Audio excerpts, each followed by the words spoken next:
All right. Now I got to think of something clever to put in the chat. Ah, yeah, good point. I don't know why. It's just a need I feel. Let's see. I feel a need for thinking. There's my large Okay. chat. Insert Allegedly. clever statement here. There, that should do the trick.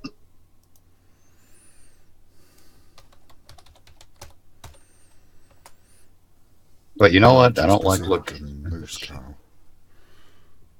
Proceeded to Moosecow. Yes. That sounds like it could be a painful thing. It may well be. I'm not quite sure yet. Now we just need to figure out things to talk about. Well, yeah, I'm trying to find out where I can watch the live stream in a proper live stream channel, or like anyone else would. Yeah. Because I've gone internet stupid, is what it is. I can always send you the link because the notifications come up for me. There should be a button.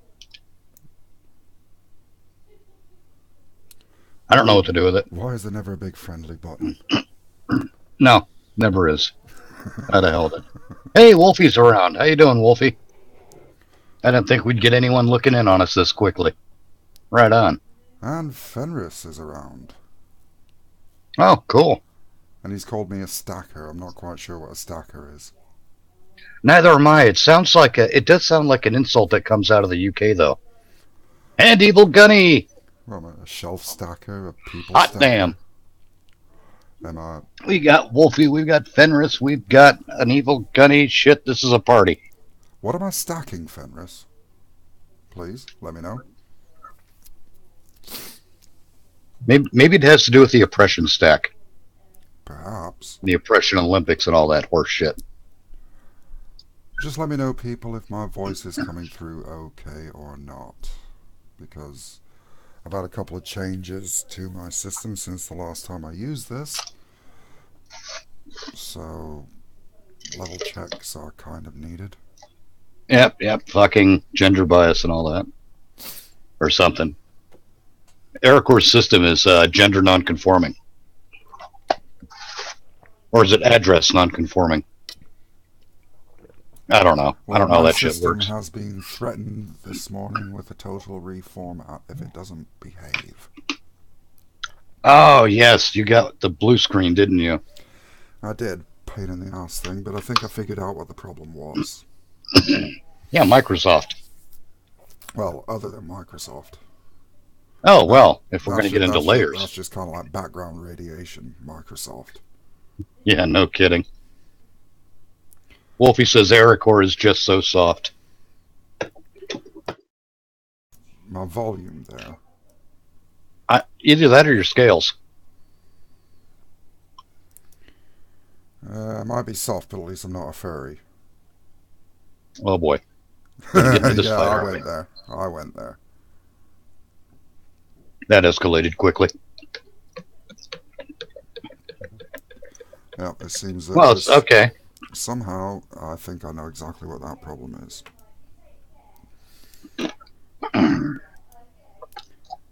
See, now it's going to reverse. Because last time I was using this, I had the Yeti microphone.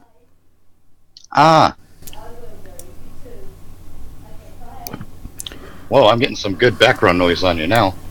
Yeah, I was just going to turn the boost up. Oh, okay. His voice is low and soft. Needs a butt more volume, Wolfie says. Needs a butt more volume. Volume. Oh yeah, volume. Volume. I think volume is a material used in creating a wedding dress, but I'm not sure. I thought that was velour.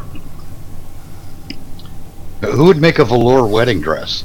A That chap. would get kind of hot. A chav. Yeah, I suppose. Burberry velour wedding dress. Just a fucking hot, sticky wedding. That's all I want. There's no excuse for you, Wolfie. Just like the rest of us. Oh wow, I am loud now, aren't I?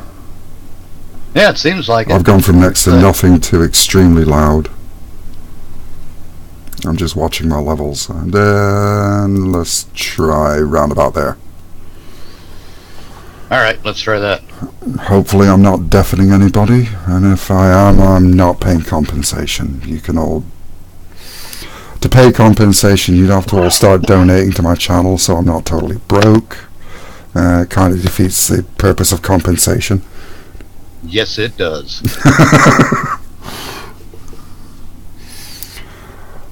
So I think, yeah, we were going to get into the discussion of cartoons, if I remember correctly.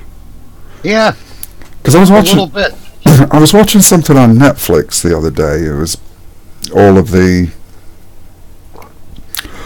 toys that we grew up with, and they had like G.I. Joe, and they had He-Man, and they had something else that I can't remember what the hell it was. I think it might have been the Care Bears or something like that. And it was actually quite interesting to note that the first of the toy-related cartoons was actually He-Man. But it wasn't the order that they do it now, where they create the cartoon and then merchandise it. It was actually, they had the toys first, and Then created the merchandising campaign. Yeah. Well, it wasn't even so much a merchandising campaign. It was basically the creators of the toys bullshitted the board of directors, saying, "Oh yeah, we got 2 1-hour specials to go with the toy line," which basically he pulled out of his ass at the time to try and sell it, even though there was nothing. Then after the board approves it, he gets on the phone and says, "Hey, quick, get Jim in here with the camera." Well, originally it started out with each action figure was going to come with a comic book, until somebody pointed out, well, these are aimed at like 5 to 10-year-old children who can't read. I went, oh right, fair point. So they went away and came back the next day, and he pulled the cartoon series out of his ass. It started off being two 1-hour specials, and then Filmation turned around and said that, well, for a little bit more, we can do you a full series. Might as well. But then after that, everybody else started doing the cartoon series with the...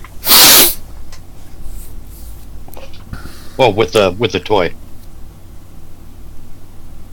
Now, Gunny says down 3 to 5% on the volume, or take some bass out. I like my bass, because it's all about the bass. No, stop that. My voice is naturally bassy. I can't take it out unless I squeeze my nuts, and I'm not doing that for you guys for nothing. Not even for $20 or a Scooby snack. Oh, the Scooby snack nearly got me, but by the time they mailed it to me, it'd be stale. Yeah, but if you take some marijuana, the stale part won't matter. Well, yeah, I think that's kind of how Scooby and Shaggy did it. They were just they were just a pair of stoners, weren't they?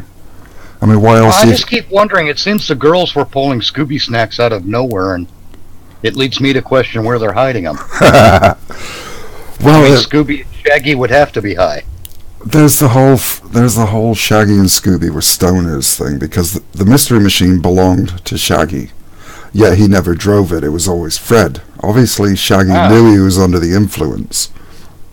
Yeah, see, that's what I'm talking about. You know, we could legalize all the drugs. We just need people to use their drugs responsibly. Scooby-Doo's a prime example. Not only was it used responsibly, but they were solving crimes too. I mean, come on.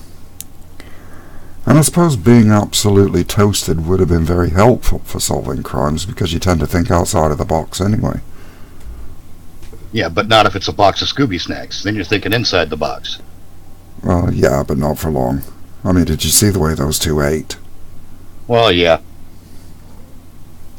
I mean, granted, I tend to eat like that without the marijuana. I mean, I'm surprised Shaggy and Scooby didn't have permanent heartburn. Gunny writes Shaggy was DEA. Oh, yeah. I can see that. Shaggy as a drug enforcement agency agent. That would just be. That would be brilliant. You know, discovers that Fred was into child porn or something. Well, it certainly explain the neckwear. Yeah, it would.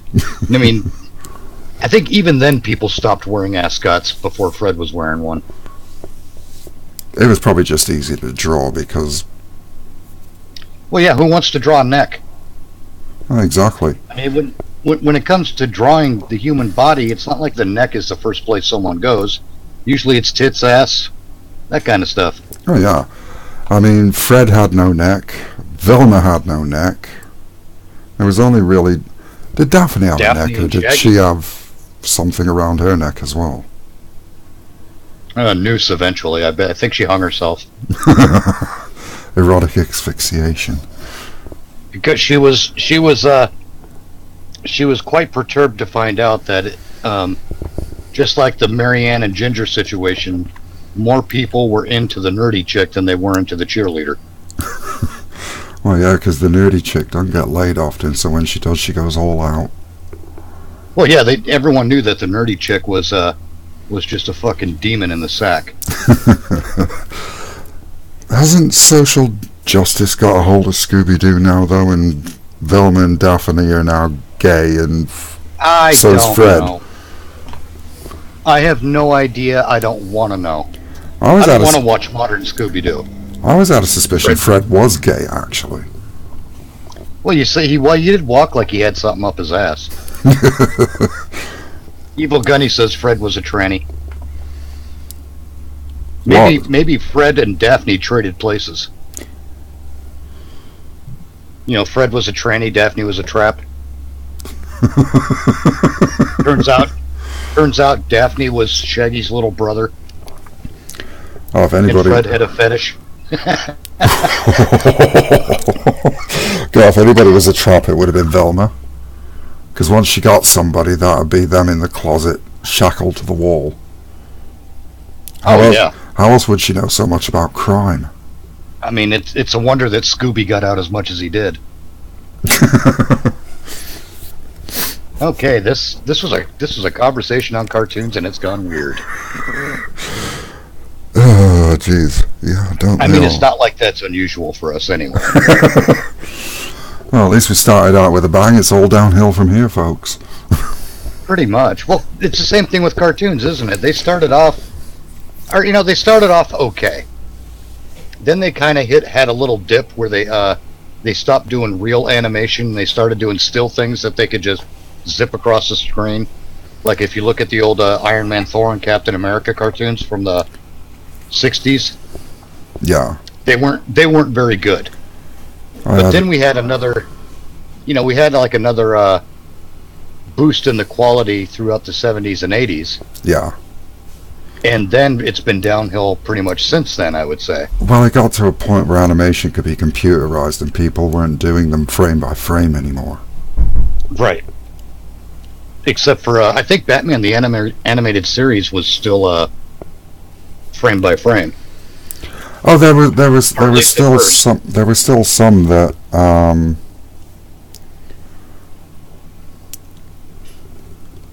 gonna wait till you finish that sentence. Fred was a Chani and Daphne was a black midget hermaphrodite. Leave it to Gunny. I ain't even gonna go there. But there was still, even during when computers really took over with the animation process, there were still some studios that were still doing it frame by frame. Oh yes. Although those go on. Those do seem to be slowly dying out, especially as most of the places that do animation now use the same software I've got. Yeah. For example, Rick and Morty is done with the same software I use. But I got to say though that Batman the animated series was unique in that everything they did was whether it was done with a computer or by physical means, they did it on a black background. And Yeah. as someone who took up oil painting for a couple of minutes in my life, I know that stuff done on a black background makes the colors pop in a far more interesting way. Black So backgrounds always do. They make everything so much more vivid when you put any other color on it. yes, that's one of the reasons that Batman the Animated Series was so unique. But anyhow, it's what I was getting at is cartoons used to have a story. They used to have a point. They used to be a little bit preachy, but they weren't crazy preachy. You know, Well, I mean, sometimes it was the social engineering kind of preachy, but other times it was like, hey, don't set your house on fire. Well, He-Man used to be very much like that. There was every story had a moral to it, which was usually man at arms at the end. And there was a wonderful moral to today's story. So I didn't watch it for the morals, but it was the only. It was the only way that it was the only way that the network could sell the concept of a potentially violent cartoon. Because I mean, He-Man was constantly knocking people, flying all over the place. So yeah, violence. G.I. Joe, well, yeah, violence. And it was the only. It was kind of like the concession they had to make to even get it on the air. Right. The problem now is that it's gone entirely preachy, and they've gone from good writing to simply being loud. The characters they're not funny anymore. They're just loud. They're obnoxious. They've all got one characteristic, and it's obnoxious. Yeah, the thing that immediately springs to mind is American Dad. I mean, I do like Seth MacFarlane. I thought Family Guy was really funny in its early runs. He kind of gave up the ghost on it at one point though, and the quality's gone downhill. But American Dad, everybody shouts. Yes, I just can't. I can't take that. I can handle it, but damn it! Oh my god! I love having a cough. I love it even more when I'm mid-thought and the cough won't go away. Yeah. Now it's like they're all loud. If it's one character, you know, that's what that character is. You know, there's a counterbalance with these other characters, but now it's just. Ugh. Oh, and the other thing I hate is everything has to have a song. I stepped on Lego in the dead of night. You know, fuck you. Not every incident in life requires a song. Let's see. Gunny wants to know, man, how the fuck did you guys find the time to watch that much TV? 30% of the time, I may know what the fuck show you're on about. Well, I was young back then. Yeah. Doing the whole Saturday morning cartoon thing. Oh, I was young and raised by parents who were doing rather well at the time. You know, I didn't necessarily have to go out and do other things. Strangely, I did go out and do other things, but I still always had time to catch like a 1 hour block of something after school, and a few hours on Saturday morning. But the rest of the time, I'm like outside playing ditch, playing a who's gonna get down the neighbor girl's shirt first, stuff like that.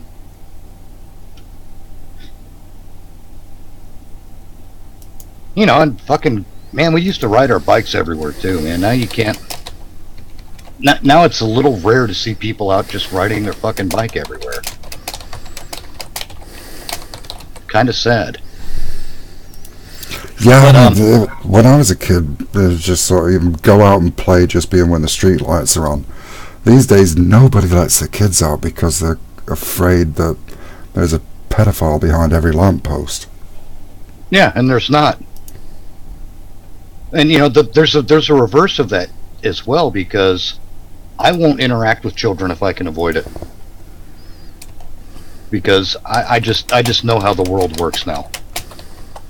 The second if you're out in the world, you say hello to someone, and it turns out that someone is under the age of 18, you get fucking You got people showing up at your house demanding to know what you're on about. You know, fuck that. Yeah, the problem is though that I mean, as a guy, I don't know whether you've ever found this. The times that you're out, if you're walking down the street and a child waves at you because they're just being kids and happy to see everyone and innocent. Yeah. Yeah, there's a new person. Hi. You know, that's do you even dare wave back? I do. For fear I'm not that paranoid. For fear of, well, there got to be a point over here where you didn't even dare look at a child because somebody be accusing you of being a pedophile. There was even a spate of pediatricians being beaten up because it started with ped, and people are stupid. God. Boone says, "Watch out for the subway people," and he may be right. Which ones? Especially if the subway people are going after the pediatricians. Which ones? The sandwich makers? Well, it's either the sandwich makers or the cannibalistic humanoid underground dwellers. Oh. Well, the underground dwellers are easy to take care of. Just get a flashlight, get them in the eyes. Yeah. Failing that, hit them with it. It's the sandwich makers, because you never know what they're doing in that sandwich. Let's see, Gunny writes, when I was young, I had 3 channels by antenna, me too, Yep. which had to be moved to get every channel, 2 of which were CBC. Oh, a Canadian Broadcasting Company. Uh, Well, when I was in Michigan, we used to get NBC, which was by far the strongest. We used to get CBS, which was always staticky, and on a good day we could get ABC, and of course PBS, which nobody ever watched. Nope. And then we got cable, and oh my god, it was just sort of like there was everything in the world. And it was clear. Yeah. But yeah, man, growing up, that's one of the things that kids miss today, and it's one of the reasons entertainment is shit, is because the market is entirely saturated. Oh yeah, there's far too much of it. You know, there used to be much more competition. Stuff had to rise above the slag to get to be the cream, you know?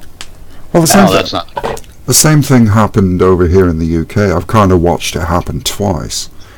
The advent of cable in the US when I was really young, and then in the UK we had BBC One, BBC Two, ITV, and Channel 4 had just started broadcasting when I moved over here. Then we eventually got Channel 5, which was your static-filled, not everybody could get it thing. And then we had the whole satellite revolution when there was 87 channels of shit on the TV to choose from, and quality just went right down. Yeah, you've got over 100 channels and nothing's on because there's nothing worth watching. Yeah.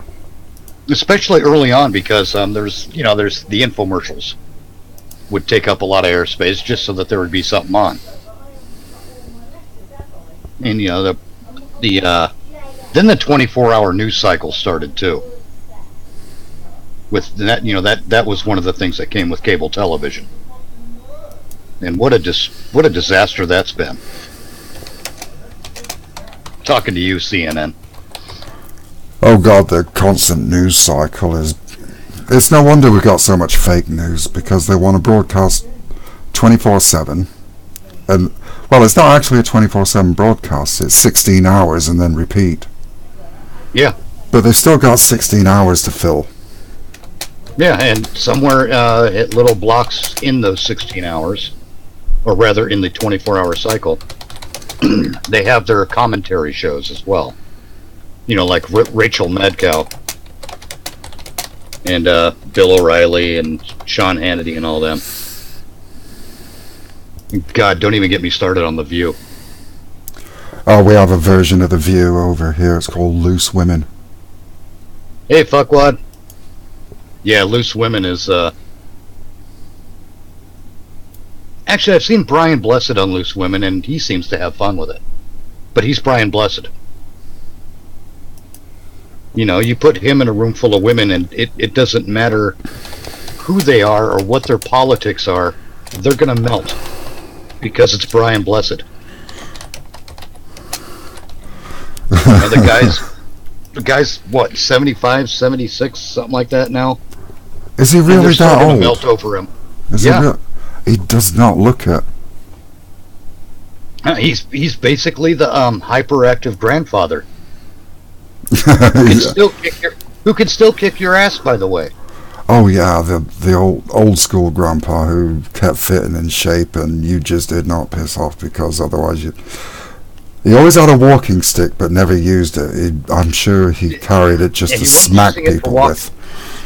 Yeah, he used back in the days when you'd smack a stranger's kid in the store with a stick because they were acting out of line. I don't know if that was really a thing, but God, I wish it was. I wish it was a thing now. Now you got these people now. They let their kids fucking lie on the floor in a supermarket, just screaming their heads off, and they just stand there, wait until the kid runs out of energy. I'd take the kid out of the store if it was mine. Take the kid out of the store. We'd sit out in the parking lot till the kid calmed down. Oh yeah. These days they just now there, little Timmy. Don't lie on the floor kicking and screaming, and the parent they just don't have the authority to deal with kids these days because it's been neutered from them. Yeah. Well, the state has neutered that. I've gone over that before on other shows. Oh yeah. But there's also too many people who think having a kid means they're grown up. No, definitely not. I mean, no, the person whose place I was living in before is a prime example of that. You can spot these people too. It's usually it's usually women for one thing. Yep. Because I don't think guys have that kind of thought process in general. I've tend to notice that with guys, as soon as a child comes into the world, there's just kind of a line in the sand drawn. They cross over it, and it's all like childhood done. Time to do the right thing. Whereas right. with women, they just seem to believe they can go on as they always were. Yes. It certainly seems that way. I mean, let's face it, you can spot these women because they're, like I said, they're the ones hovering over the kid who's having a fit on the floor in the supermarket. They're the women who are always trying to use their children to get their way. I have children in the car, you need to go faster because my kids are waiting. Fuck you. Let's see, Fuckwad writes, your grandfather didn't have a walking stick, Ericor, it was a pimp cane. Your grandfather was a pimp. Quite possibly. And these women also have that I need to speak to the manager haircut. Yeah.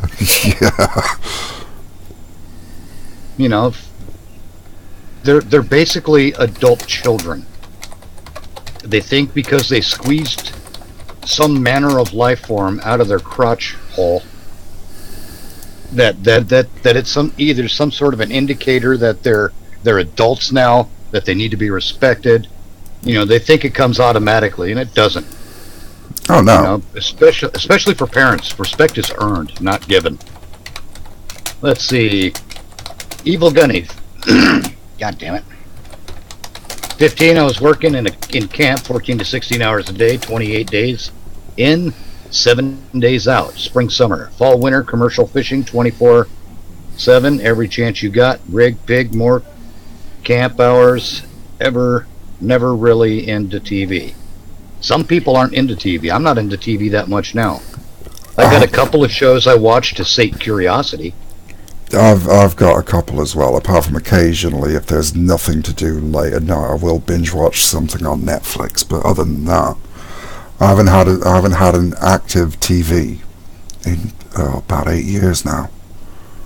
Actually, most of the if you could call it watching TV these days, because I'm really not, I watch it online. It's a minor distinction, I'll admit. But I'll do the same thing. I'll binge watch something, but it's not to watch it as much as it is to have something going on to keep my brain active while I'm trying to sleep. I use it to inoculate or to sedate my brain. Sometimes, but then sometimes I'll get something that I actually get interested in. On occasion, yeah. I mean, I got interested in the show House. Oh yeah, House I binge watched the hell out of. But Breaking mainly Bad was another one. well, I mainly watched House because the main character was an asshole, and I could relate. Oh, Hugh You know, Laurie. yeah. Get on the. Oh, don't get me on the whole Hugh Laurie kick. I remember watching What? him when he was the double act with Stephen Fry. Oh, and, yeah. And I really didn't like him at all then. Well, he seems like a bit of a drip, doesn't he? I actually didn't like either of them at that time. But after they broke up and went their separate ways, Stephen Fry turned into somebody absolutely amazing as far as the way that he conducted himself and the things that he was learning about. And then Hugh Laurie went off, and the next thing I saw, he was in like Stuart Little. Stuart Little. Yeah. Yeah. And It's just weird. And then it was like, oh, it's nice to see somebody who I didn't really like doing so well for themselves and actually being mildly entertaining doing it. And then House came along. And it's like, whoa, I like this. Yeah. Well, House was fun. You know, it's a thing that they keep taking out of entertainment. I mean, because the character was aggressive, and he was a dick. But he was never too much of a dick, was he? There was always No. there was always kind of like dick. a little bit of a fun kick to the end of the. Probably the best way to describe it is, yeah, he was a total dick, but he had a fun foreskin to it. Yeah. That's just a horrible mental image. Yeah, it is. It's a terrible analogy. I'm going to say this one. It probably leaves a bad taste in someone's mouth.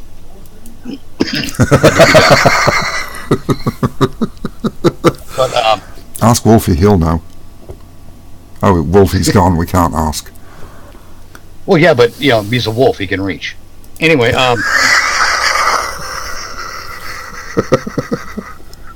it was fun to see that character. We're not going to see that kind of character anymore. Not on a real show. I mean, we're going to get cheap knockoffs who are softened and made to use politically correct language, but it won't be the same. Oh, there, Wolfie's back. You can ask him now, Eric. Or I forgot what I'd said. there was something about he can reach. And something about foreskins. Yeah. Wolfie, can you reach your own foreskin? Was that it? I don't think it was, but I still want to know. But there's a part of me that doesn't. There's a part of me that I call the whole me that just doesn't care. Wolfie could keep his foreskin to himself as far as I'm concerned. Maybe when he's done with it, he could wear it as a funny hat. I don't know. But, you know, that's every time I see a guy in a turtleneck, I do think, why are you dressed as a cock with a foreskin? What's the matter with you? Anyway. What was I talking about now? Oh, yeah, we're not going to get that kind of thing anymore. Unless it's dipped in political correctness first. It's just boring. You know, we're going to have the imitation. We're not going to have dicks on TV. We're going to have dildos. How's that? That's about the best analogy I can. I don't care, Wolfie. Wolfie wants you to know that he's circumcised, no for skin, so no, can't reach it.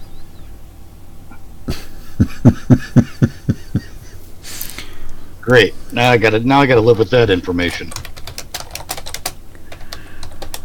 You know, that's the kind of stupid shit I'll remember. But if I ever have to defuse a bomb, I'll forget everything I need to know. At that point. I'll be there in front of a bomb going, Wolfie's circumcised. Was it red wire or green wire? I don't know, but Wolfie's circumcised. And I'll be sub there going, foreskin! Right before I explode. Oh, no. No, my last word will be foreskin. That's fucked up. Now I gotta die. You could say it this way, I gotta die with foreskin on my lips. Everybody thought it had gone dark before. Sometimes you just can't win. Now, speaking of can't win. Fenris is offering a stunt cock. Oh God, stunt cock. God, that sounds like a bad 80s TV show. Hillsdale brand stunt cocks for when you wouldn't touch it with somebody else's. Hillsdale brand stunt cock because you wouldn't fuck Chelsea with Hillary's dick. I can't do the voice. I wish I could do the voice, but it's just raise your register a bit and adopt the personality. Well, I also do have the problem that I can't go full volume anyway. Oh, that's true. And to do something like that, you do need to be kind of at full throat. Oh God, we're back to cocks again. Yeah. Oh God. If we're gonna talk about full throat, I want a few women in the chat. Yeah, where's Panini? And Lou. Panini and Lou. That sounds like a buddy cop TV show, doesn't it? Panini and Lou, mopeds and Moosecow. Next time on Panini and Lou. Oh, I've gone overboard.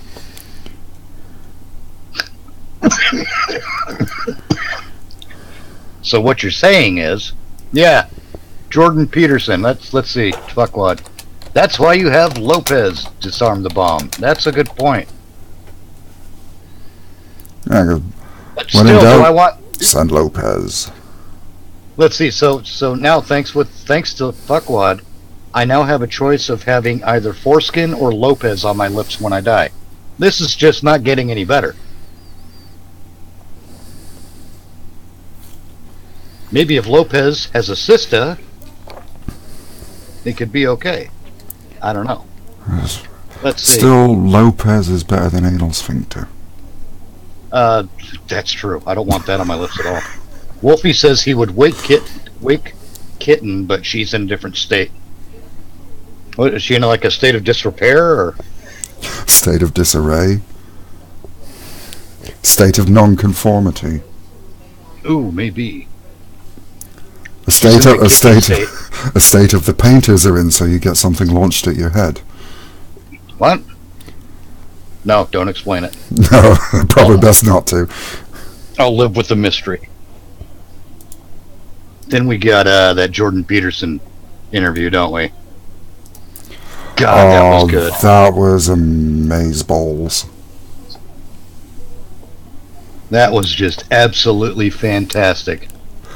Now we now understand why Wolfie has no foreskin. He's gone to Wisconsin. He's in Wisconsin, either dropping off or collecting some cheese. Oh well. Do you disarm bombs by wire color? Old wives' tale, mass-produced mines, etc. Yes. Singularly produced bombs? No. Fast. Bad way to get yourself killed. Well, yeah, especially if I'm Oh, I've got you. Do not. Okay. Yeah, especially if if all I'm stuck with is Wolfie circumcision in my head when it comes time to disarm the fucking thing.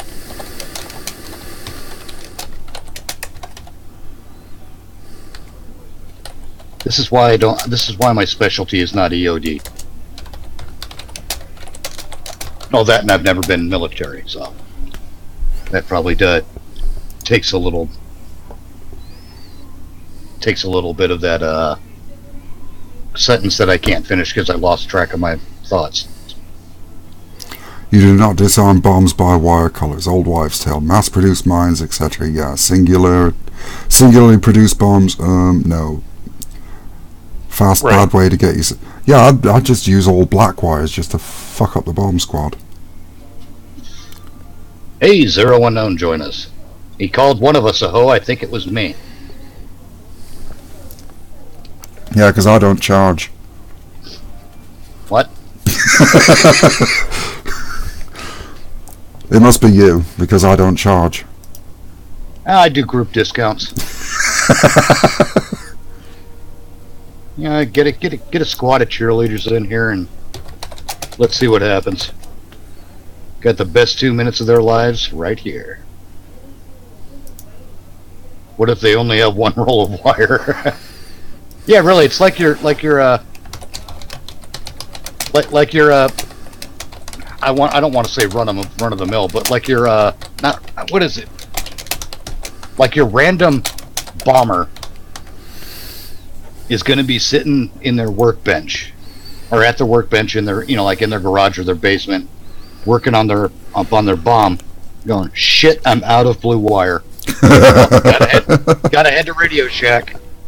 This screws up my whole timetable. I knew I should have went earlier. Fuck no, I used to say, fuck, I'll just solder some red wire in, we'll be fine. God help you if it's the yellow wire with the black line through it. Then you don't know what to believe. Oh, great. Now we got both charts, and fuckwad's appeared in mine, which I hadn't realised because I thought he was Fenris.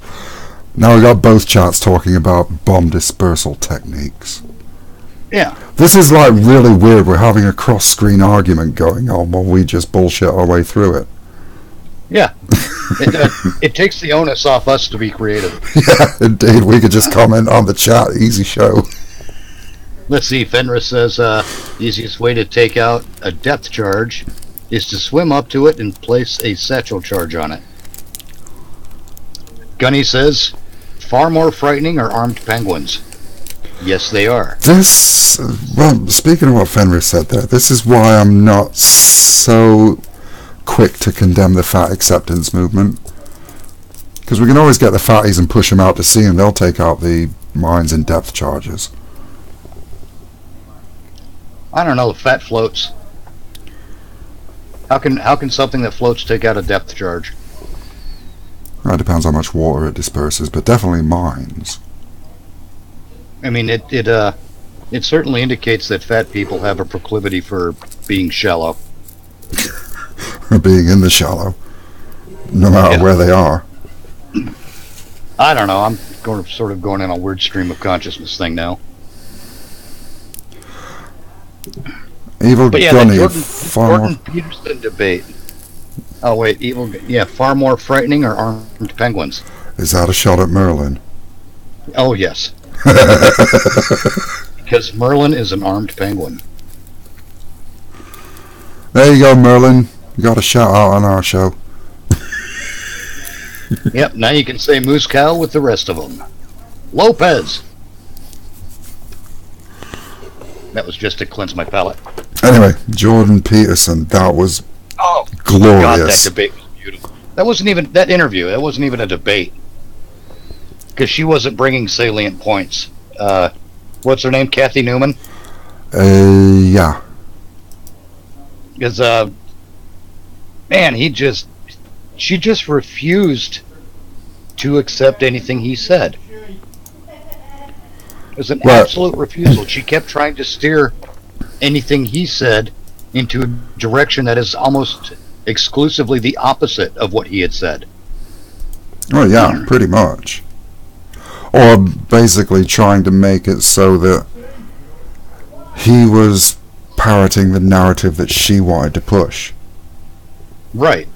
She wanted him to be a villain, and he was not letting it happen. It was fantastic.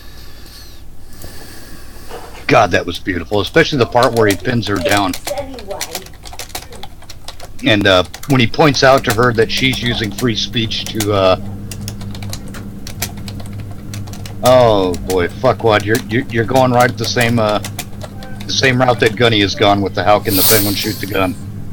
But anyway, when Jordan Peterson pointed out to her, because her position is using free speech if it insults, or rather if it offends the trans people, it's wrong to use free speech. Yeah. And Jordan Peterson points out that she's using free speech to interrogate his ideas. And taking the risk of offending him in the process. And taking the risk of offending Peterson in the process.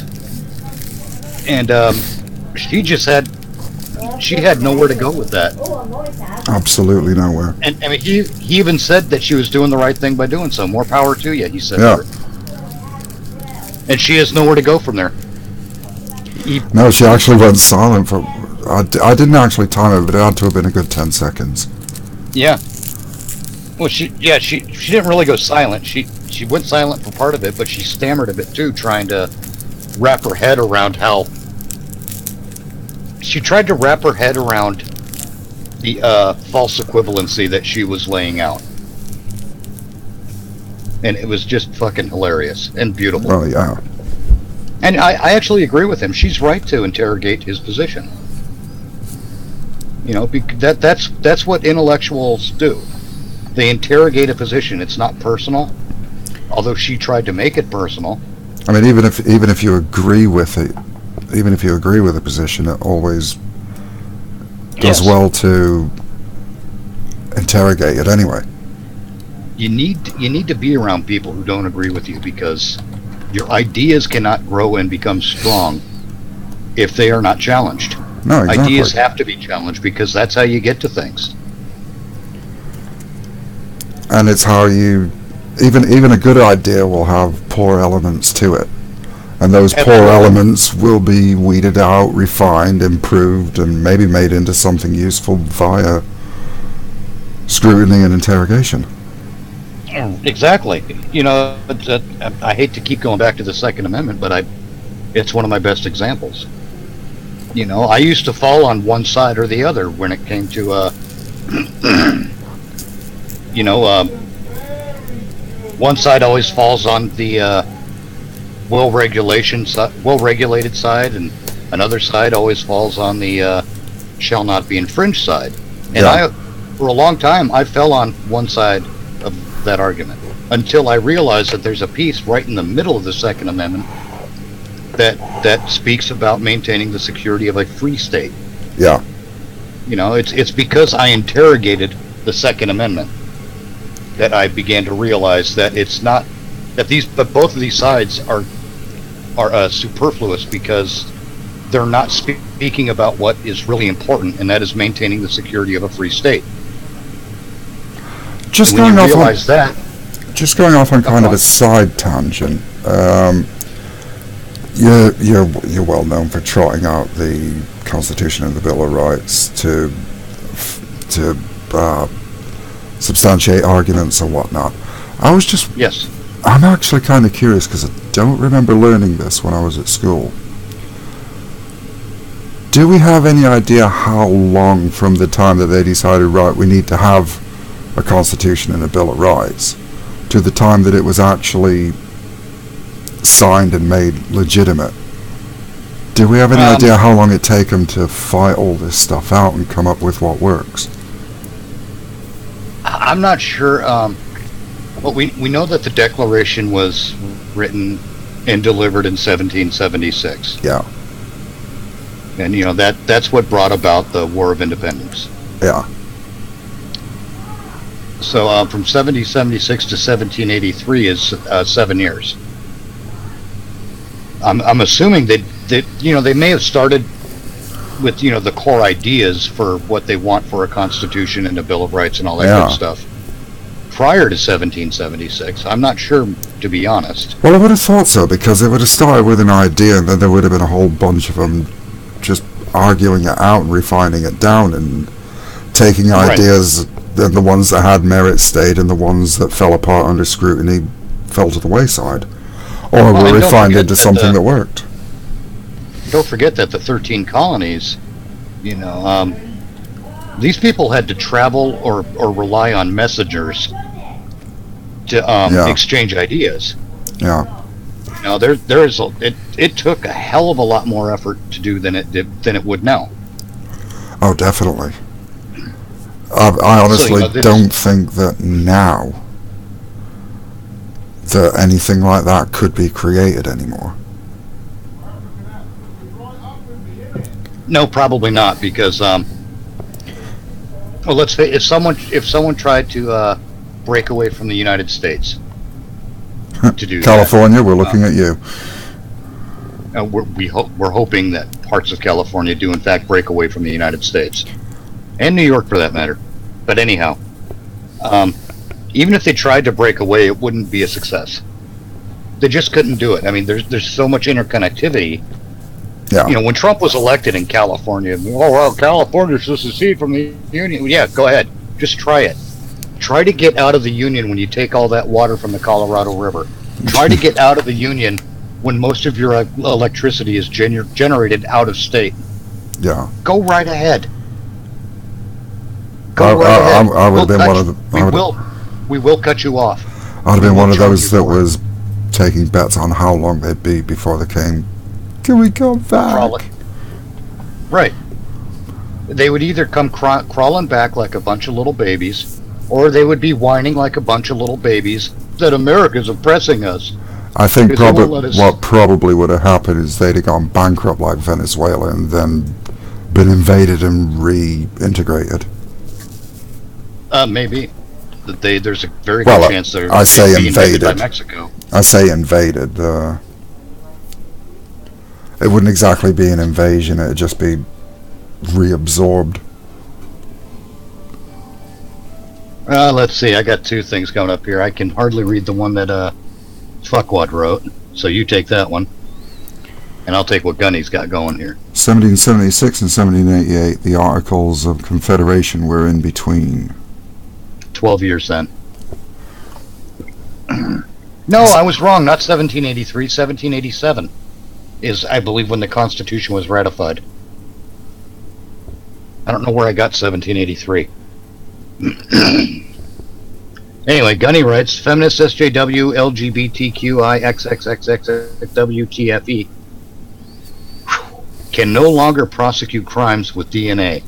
Take rape, they say it's male DNA, but the suspect says, can't be me, I identify as a woman. You homophobic, sexist, cisgendered Nazi. Yeah, let's actually, I want to see that test case happen. Because that's what that would be. That would be a test case. Oh, yeah. I mean, it was like when Smuggly Puff got arrested. Oh, there was all of this question as whether she was going to stand trial as a male, which was what she identified as, or as a female, because females get lesser sentences, and guess which one Smuggly Puff stood as. Yeah, you know, it's funny. Oh, I'm a boy. But suddenly, when you know the full force of the law comes down, but I'm just a girl. You know, Bill Burr did a comedy routine where he was talking about this. You know, you can have the meanest, shortest haired, fucking raging feminist in the world, but the second the house catches on fire, you know, all of a sudden she'll take that super short ass hair, do little pigtails. I'm just a girl. I want to jump rope and have pigtails. You know, bullshit. That's what I mean. These Smugly Puff. That whole thing right there is actually a good example of how people are confusing gender with a fashion statement. Yeah. Fuckwad said 1788 was when it went into effect after New Hampshire was the 9th state to ratify it. Okay. Fucking really? Jesus Christ. Yeah, no, gotta fucking live with that. It's like living with Foghorn Leghorn. I figure maybe he saw his dick for the first time in 3 years. It's been a lot longer than 3 years. Well, not without the aid of a mirror, anyway. Well, obviously. But yeah, that's what it is. You know, the second, you know, they're all well and good to bounce around saying how they're, you know, everyone's equal until they see an advantage to being oppressed. That's their ideology. Equality, fucking decades ago, at the same time as this happened when in America when Justice Clarence Thomas was being interrogated to take on a position on the Supreme Court, and he was accused of sexual harassment by Anita Hill. And Rush Limbaugh quite rightly pointed out, because this was another thing happening at the time, was there was a big whatchamado about the women in combat roles in the military at the time. And Rush Limbaugh goes on the Phil Donahue show, and you can actually catch this on YouTube if you look it up. Yeah. Where the feminists are we're marching around. Oh, we're ready to go into combat. We're ready to fly the fighter jets. We're ready to do all this stuff. But the second, the instant one little thing happens, they start crying sexual harassment. Well, okay, pick a side.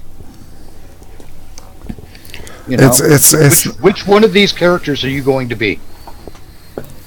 We want to be the character that controls everything but takes no responsibility. Yeah, that's nothing's changed since then. Yeah. Seriously, nothing's changed. They want to control everything and have no responsibility for anything. It's insane. And it's that kind of it's kind of what Peterson said in that interview, actually. It's that attitude that prevents them from being successful in business. They don't want to be held accountable for their actions. When the business fails, they want to blame someone else. Yeah, and there's also the element of they want to be liked by everybody, whereas to be the head of a Fortune 500 company, you've got more people that hate you than like you. Yeah. Well, hate is probably too strong a word, but dislike you. No, it's not. I don't think hate's too strong a word. Well, there's some people whose companies you've driven out of the market just because your product's been better or whatnot, who are going to seriously dislike you, and there may be one or two of them that actually do hate you. Oh, I'm talking about the people that work for them. Who work with them and work for them. Trust me, they hate the people they work for. Yeah, that's usually the case. They hate them, but they've also got a lot of respect for them as well. Right. Which is a really weird dynamic, but it does exist. Yes, and it gets the job done. Yeah, can't stand the guy, but damn, he's good at his job. Right. And you know why? This is my thing. I don't care. I don't care what my feelings towards someone are if they're making my business successful. That's how I think about it. Business is a separate thing. It's got to come first. What I feel doesn't matter. I would say that in general that could be a typical male point of view. Women, on the other hand, and a typical, in general, point of view that women have is a bit different. Yeah. I don't like the way he spoke to that guy. It made me mad. I don't like him. Let's fire him. That's kind of conniving and sniveling attitude. It's just, it doesn't work in business. It never will. Just like Peterson said, there are certain behaviors that predict success in business. And a lot of the typical traits that women display are not those traits. No, very not. It's not a condemnation of women, and it's not a condemnation of business. It's recognizing what in general happens. Oh yeah. It's recognition of the facts. I mean, women generally don't tend to be the cutthroat sort. Women generally don't tend to win at all costs. Women generally will try to make peace rather than win at all costs. Generally speaking, yes.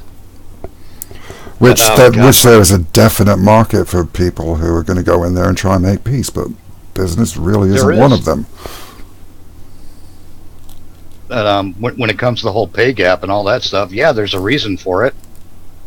It's because individuals are judged as individuals. They're allowed to make decisions as individuals. Yeah. It's because of freedom. Let me see if I can find it. I once saw a quote someone wrote, and it just struck me as being absolutely dead on. It was actually a MGTOW that wrote it, so it's not as it's not as Actually, Callie, Sargon brought that particular point up in his video on the Jordan Peterson interview. He said there was actually a television channel that a woman started, and she staffed it completely with women. It was either a television channel or it was a business. Oh, it was a business. And it basically tore itself apart because of all of the bitching and catfighting. Yep. Because women just cannot work with each other. I mean, a guy can dislike another guy, but he will still work with him for a greater goal. A woman won't. Yes. Is that Kelly? Yes, it is. Hi, Kelly. Moosecow. No, it doesn't work, does it? Not quite. And Gunny points out women throw like girls. Which I think is an interesting summation, if I do say so myself. This one MGTOW wrote, and mind you, the men going their own way, the ones who treat that idea like it's a religion, for them, this kind of a statement is absolute. It's not absolute for me, but I do see some truth in it. This person wrote, "There is one law of the universe. Women ruin everything men like and redirect the money to themselves." I would say that's more true of the bored housewife type than it is for women in general. Perhaps, yeah. I mean, just think about it. You know, when I see it quite often when a guy is starting to get some success, and he's married, and he's got what amounts to a bored housewife. You know, maybe she's got a part-time job. Yeah. But you know, he starts experiencing some success. Suddenly, she can quit her job, and immediately does so. Yeah. You know, never mind whether or not there are kids in the picture. Oh, let's see. Callie writes, "Don't forget, a woman will hit and hit and hit a man, and he'll take it before he hits back, just so she can whinge and screech about how he hit a woman." Yep. That's a pretty common occurrence as well. Hey, Patriarch of the Sith, right on. 33 this morning. Holy crap. What's 33?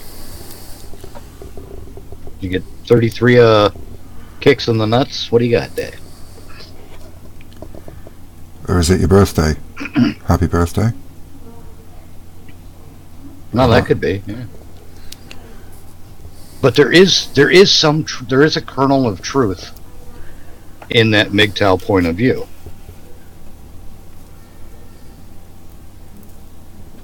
I mean, I don't subscribe to it as a religion or as a way of life or anything. It just I'm just I will give MGTOW one thing. Degrees. I will give MGTOW one thing. It is based on certain truths that just can't be denied. They just kind of take all that, run with it, and go completely off the field. Oh, they really do.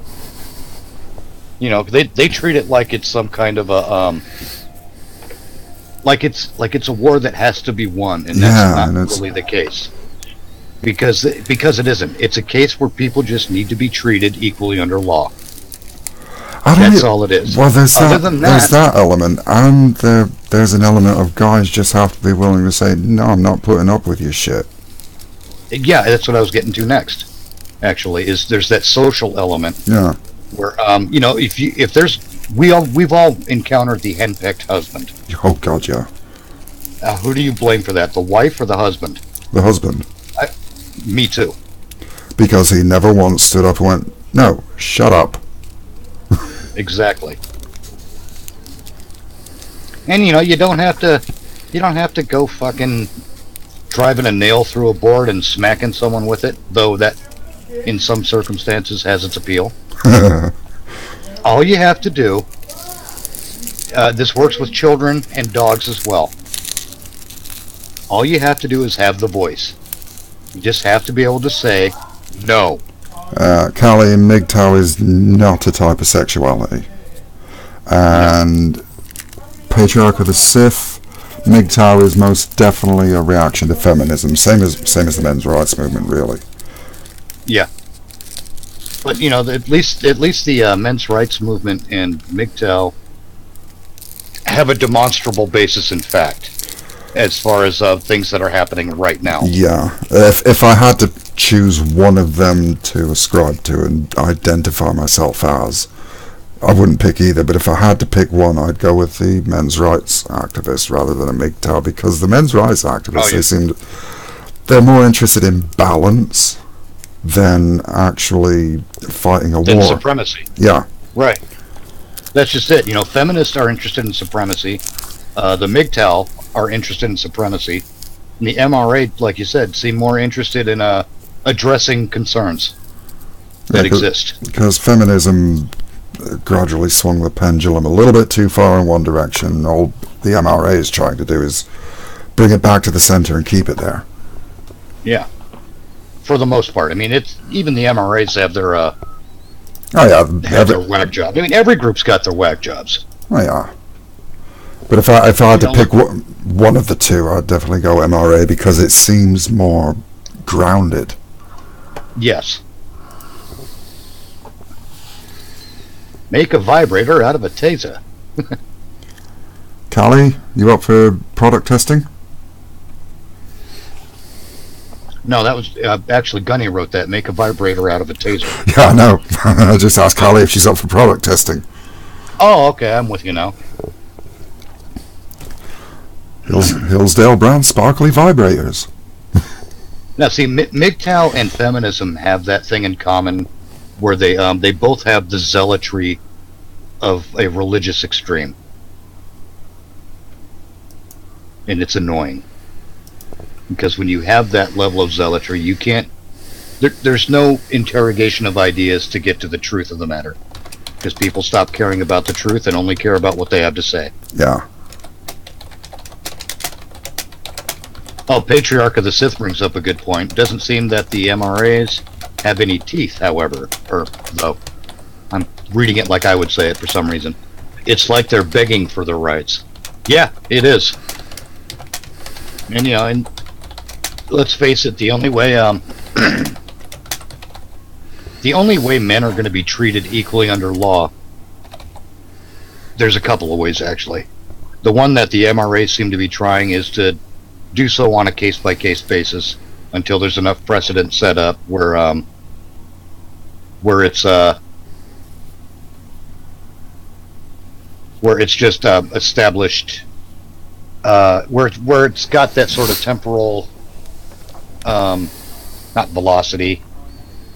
What's the other word? Not velocity. Not wake. It's got a. I'm not sure. I can't think of the word. I'm not sure.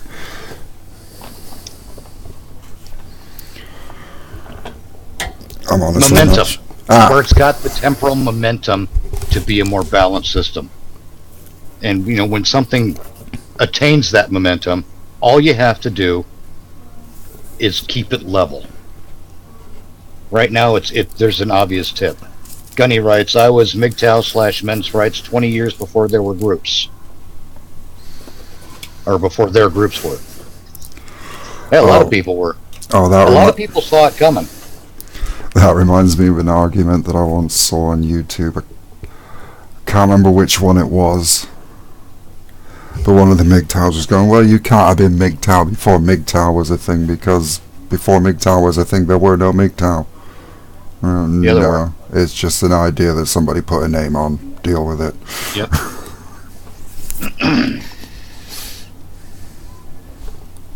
Gunny also writes, when it comes to the henpecked husband, he blames the henpecked husband's henpecked father.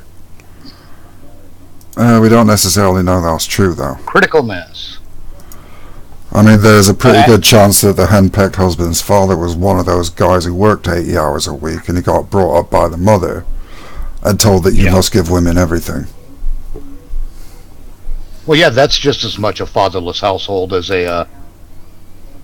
Oh, Callie, switch channels on you. She's gone quite mad. No, What do the you father mean who's gone? working. Oh yeah, the father who is gone all the time because he's at work is going to have the same net effect, I think, as the father who's not there at all. Yeah. Because you're working 80 hours a week, man. You're shit. You're not going to be in your kid's life because you won't have the time. No, I mean, I remember when I was growing up, it was. I mean, I had a good relationship with my father, but there was. Where we lived up in Michigan, it's all corn and wheat and beans and stuff like that. And he used to work at one of the grain elevators. And during harvest season, never saw him for like 3 months because he was. That was when he made all his money with all the overtime and everything else that would take us through the rest of the year. So it was sort of like there'd come a point in the year where it was just me and my mother. Because the men, they just kind of tend to do the work that needs to be done, don't complain about it, don't just grab the money while they can. Yeah. And a lot of families are like that. It's just the sheltered ones off in California and New York who work in the more 9-to-5 type industries like banking and retail and stuff like that. They don't understand that there are people who, for some people, their job isn't 9 to 5. Right. They just haven't got the awareness of how anything in any other part of the country works. Let's see if I can find this one. There's that horse shit about sunsets again. I don't want to read that one.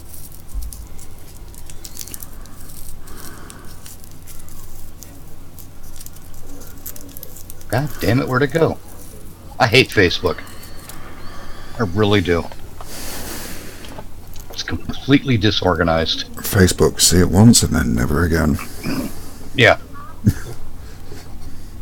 Because it's a quote that is interesting that I think, oh, fuck off, Facebook. You can eat me. Die in a fire. I gotta say this. Patriarch of the Sith writes that he is BYMMCNLM, which stands for Bitch, you made me come, now leave. Oh, is he not adding D, F, T, C, B, O, Y, W, ow. Oh. Don't forget to make breakfast on your way out. Ah. Yeah, that works too. I had to actually figure that one out. That was painful. Oh, free range kids. I know what you mean, Gunny, because both my parents worked like 60 plus hours a week. And I was the youngest of 5 kids, and by the time it became interesting in my life, most of my older siblings were gone, off to, go live their own lives. And I'm just left to do whatever I can do. Now you come to mention it, I seem to recall this having been a problem back in the late 70s and early 80s as well, when the whole concept of latchkey kids was a huge deal. Yeah. Both parents were having to go out to work, and everybody was complaining because women had to go out to work. Yeah, but then also complain about the ones who weren't, because it was letting the side down. Well, see, that's just it. My parents worked their asses off to have a nice house and everything. It's a miracle I didn't set it on fire.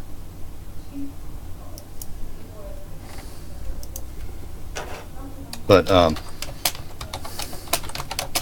that's what it was like then. I'd go to school well after my parents went to work, so I was responsible to do what it takes to get to school. And then once I got home, it was hours and hours before they got home, so I was left to my own devices. Still got decent grades, but I went out and did whatever I wanted too. Sometimes it got me into trouble. Yeah, but if you got into trouble when you were a kid, you got into trouble and you face the consequences of what you'd done. Yes. Whereas kids get into trouble these days, it's usually over stuff that people would have just laughed off in when I was younger, and the parent immediately comes wading in to sort it all out for them. Yep. I mean, personal responsibility is something that should be taught young. So it's Well, yeah, I agree. always a thing instead of it's part of the general problem that I've been watching happen around me, especially with having kids of my own, is that they're actively encouraged not to take responsibility for anything that they do. Yep. They're actively encouraged that if anything goes wrong, come and get a teacher. They will sort it out for you, and they never do. Oh, God, no. Because the teacher's got to be fair on everyone, and the only way to be fair on everyone is to let everyone get away with it. Or to punish everyone. Yeah.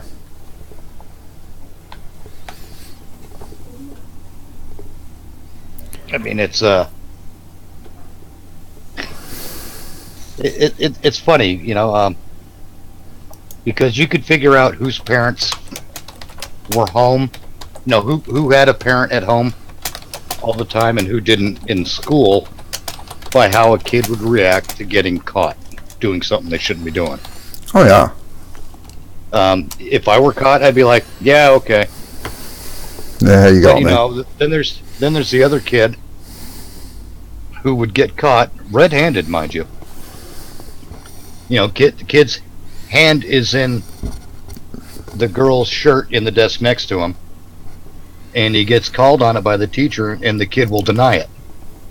Everyone saw you doing it, and you're denying it. You fucking moron. Yeah. Callie's Now you just look like a little asshole. Callie has Callie, just switch again. brought up a point. Oh.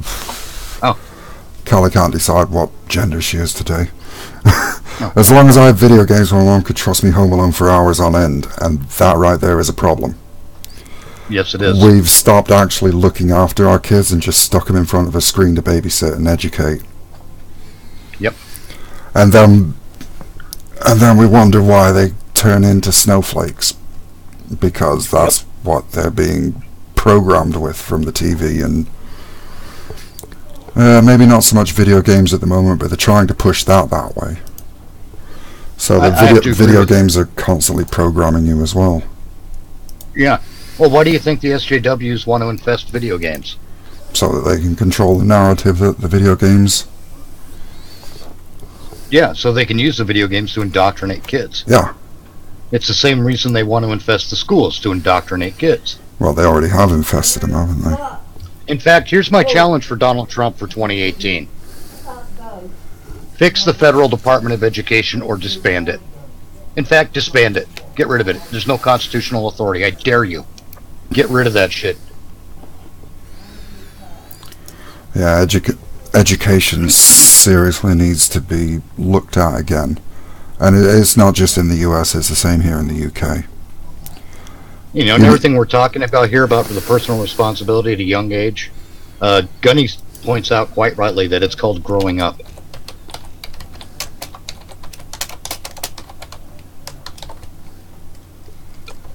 I mean, shit, when you're a kid and you come home to no parents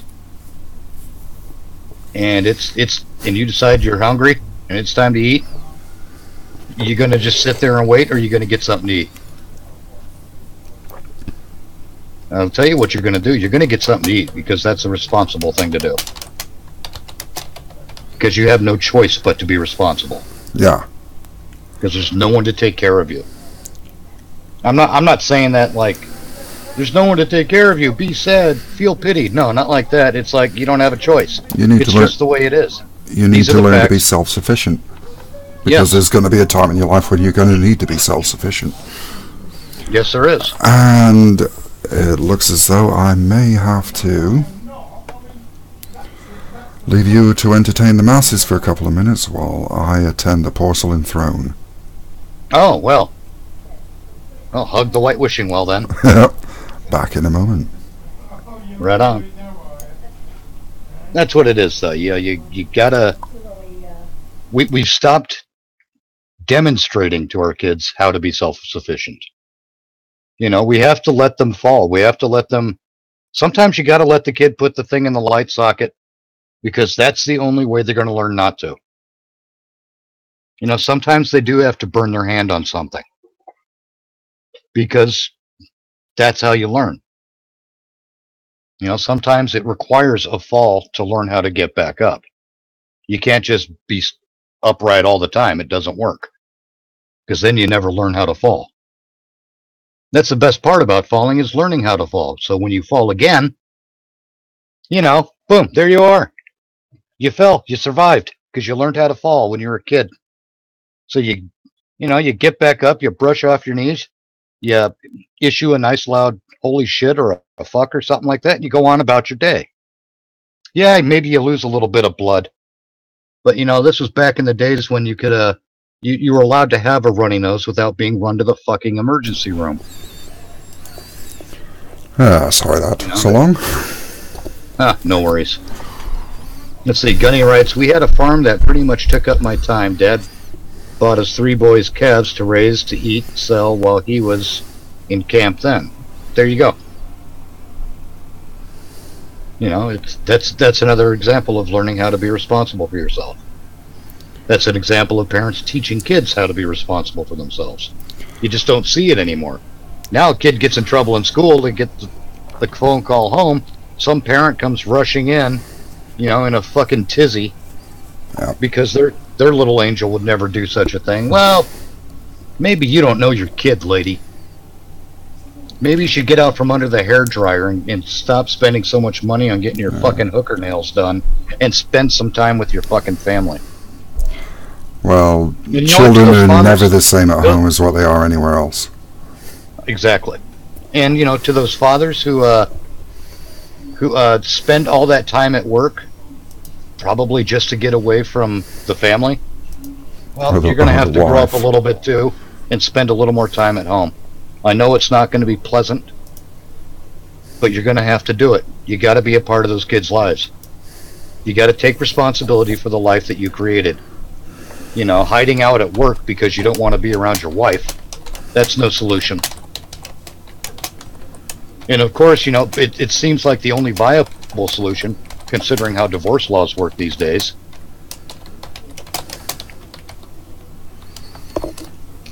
I understand that. But, you either go in and you fix it, or you go in and you end it. If it ain't working, it ain't working. Do something about it. Yeah, you might get a little screwed in the deal, but fight. Fight for what you've worked for. If you've bought the house and she's living in it, don't leave the house if divorce comes up. Make her leave the house. Yeah. Because the second you leave the house, that's a concession. That's a concession you should not be making to someone who doesn't work. No, exactly. I mean, it's not right that a woman just pretends to like somebody for a couple of years and then gets a house and an income for the rest of their life. Yeah, it's horseshit. Callie brought something up in one of the chats that she's in, because I can't figure out which one she's actually in half the time now. I was cooking for myself by 7. My child, on the other hand, is such a mama's boy. So basically, you're taking the good work that was taught to you and totally disregarding it, and teaching your child to be a snowflake. Yep, don't teach your kid to be a snowflake, he'll melt. Exactly. Wolfie says, I learned to cook at 5. I try to be a part of my kid's life, but life gets in the way. Yes, it does. It honest to God does, but, and it's one of the things, you have to work. You have to put money on the table, or in food in the bank, or whatever, however the hell that works. You have to do those things in order to take care of your kids. But I could see 3 weeks, yes, I'll come in to work the extra shift. 4th week, no, I got to spend some time with my kids. And that's the thing about employers too, man. Don't fucking break your back for your employer. You know why? Because when you're gone, you're replaced within a week. You don't mean anything to them. I mean, it's one thing you don't mean anything to them beyond what they can get out of you. Yeah, when you work in your own business, then yeah, you got to put all the hours that God gives into it. But when you're working for somebody else, you're not as valued as you think you are. Right. I mean, that's one thing I learned early on. When you're at work, you're replaceable. Yeah. You maintain that attitude, and it keeps you from getting a big head. Let's see. Evil Gunny writes, "You never said I am bored around my parents because they found something for you to do." Yeah, that's how it used to be. That's what I do. That's what I do with my kids.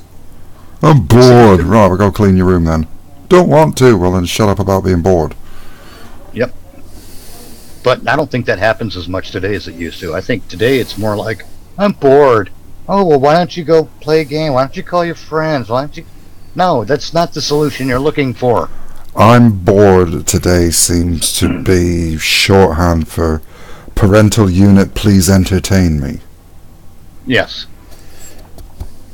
That's the other thing, is there is a little too much focus on being entertained.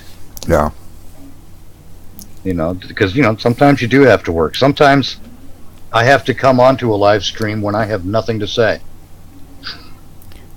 I didn't have much to start with when we came on, but look where the conversation's taken us, and here I am.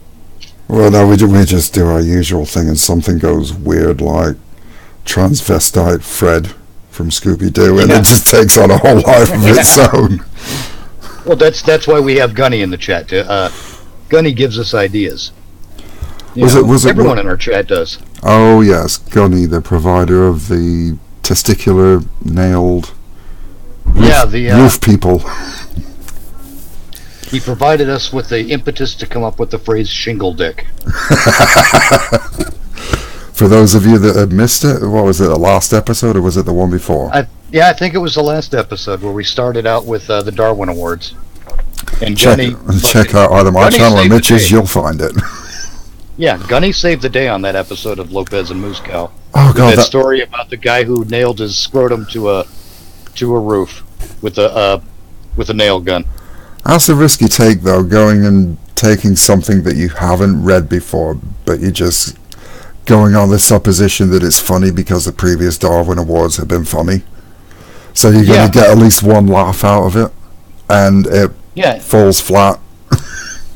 You know, you're looking for the story about the guy who knowingly pissed on an electric fence and died from heart failure. What you're looking for is the hold my beer type.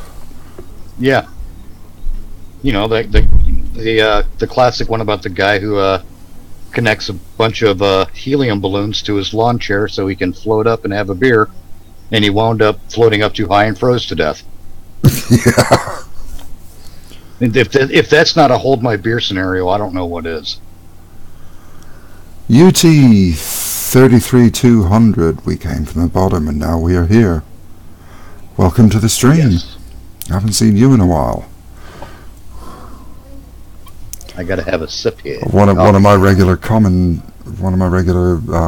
commenters has decided to come and join us in live chat. Always good to see you. You're probably going to be scratching your head wondering what the fuck you've walked into, but you're still welcome aboard anyway. If your parents raised you right, you'll know how to deal with it, god damn it. No, I probably just offended him because he was raised by wolves or some shit like that, and I didn't know about it, because that's the fucking world we live in now. Can't say anything because someone, somehow, somewhere, in some minuscule way, will be slightly kind of offended. Fuck them. That's my whole thing, is just fuck them. Fuck them if they can't take a joke.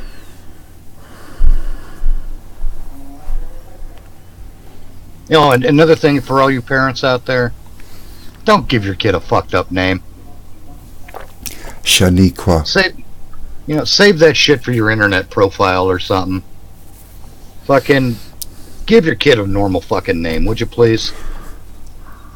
Christ, never create a situation that's gonna get your kid bullied, for Christ's sake. You name your kid fucking Moon Nail, or fucking back lawn rod. You know, like you everything that happens to that kid from that point forward, that's your fucking fault. Yes, and always make sure it Fuck's doesn't sake. rhyme with a swear word.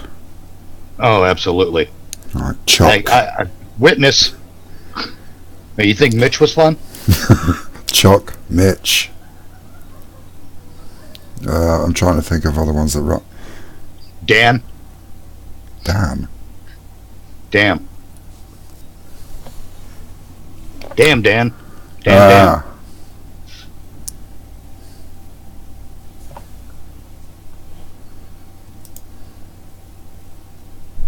Seriously, Wolfer? Wolfer? Wolfie? You named your kid Druian? Well, did you name a kid Druian or Chester? You know, it's like if you name your daughter Candy, you know she's going to grow up to be a stripper. Don't fucking do it. I'm sorry, but where does Druian come from? Butt Cheeks McGee. Butt Cheeks McGee. Assy McAss face.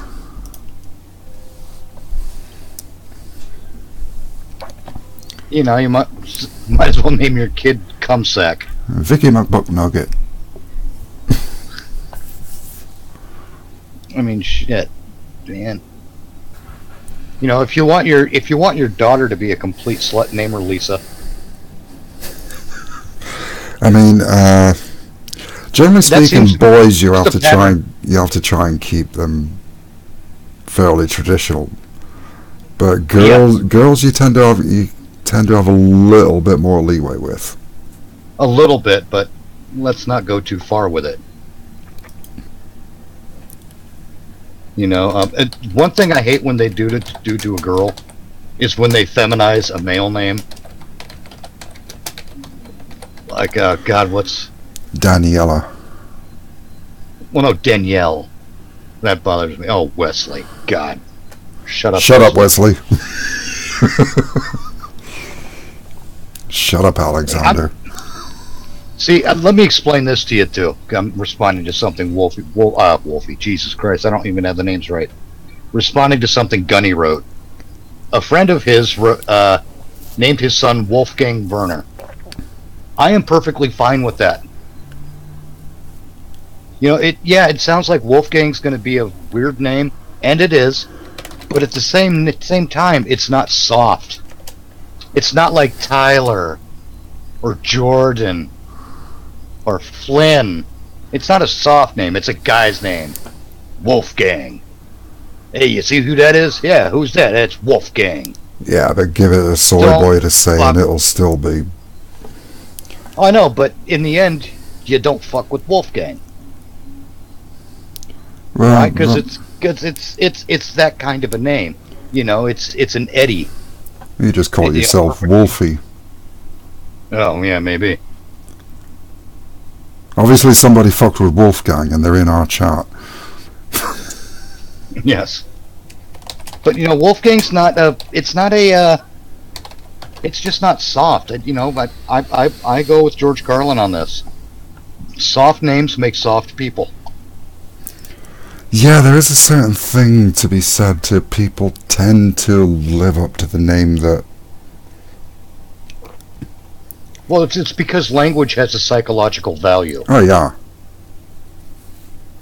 You know, when you think about it, look at almost every bit of profanity, and it all has hard letters in it, hard consonants. Fuck ends on a hard consonant. Consonant. Shit ends on a hard consonant. The cool thing about shit and fuck is because of how they start, you can wind them up a little bit, and they end abruptly. Yeah. Shit. Fuck.